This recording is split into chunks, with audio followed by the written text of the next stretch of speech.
శ్రీమాత్రే నమః. రోజుకో శ్లోకంలో భాగంగా ఈరోజు శ్రీ హయగ్రీవ స్వామి సంపదా స్తోత్రాన్ని నేర్చుకుందాం.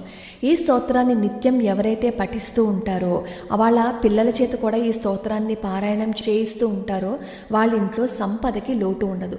సంపద అంటే పిల్లలకి చదువు, పెద్దవాళ్ళకి సంతోషం, సుఖం, మనశ్శాంతి అన్నమాట. ఈ స్తోత్రాన్ని పారాయణం చేయటం వల్ల ఇటువంటి అన్నింటినీ మనం పొందవచ్చు. కాబట్టి అటువంటి అత్యద్భుతమైన స్తోత్రాన్ని ఈరోజు మనం నేర్చుకుందాం. హయగ్రీవ హయగ్రీవ హయగ్రీవేతి వాదినం నరం ముంచంతి పాపాని దరిద్రమివ యోషితః.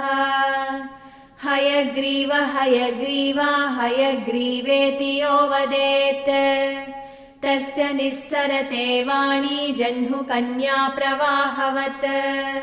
హయగ్రీవ హయగ్రీవ హయగ్రీవేతి యో ధ్వనిః విశోభతే చ వైకుంఠ కవాటోద్ఘాటనక్షమః.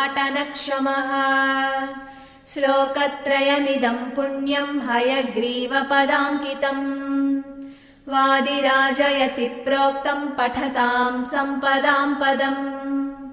ఇతి శ్రీమద్వాదిరాజ పూజ్య చరణ విరచిత హయగ్రీవ సంపదా స్తోత్రం సంపూర్ణం.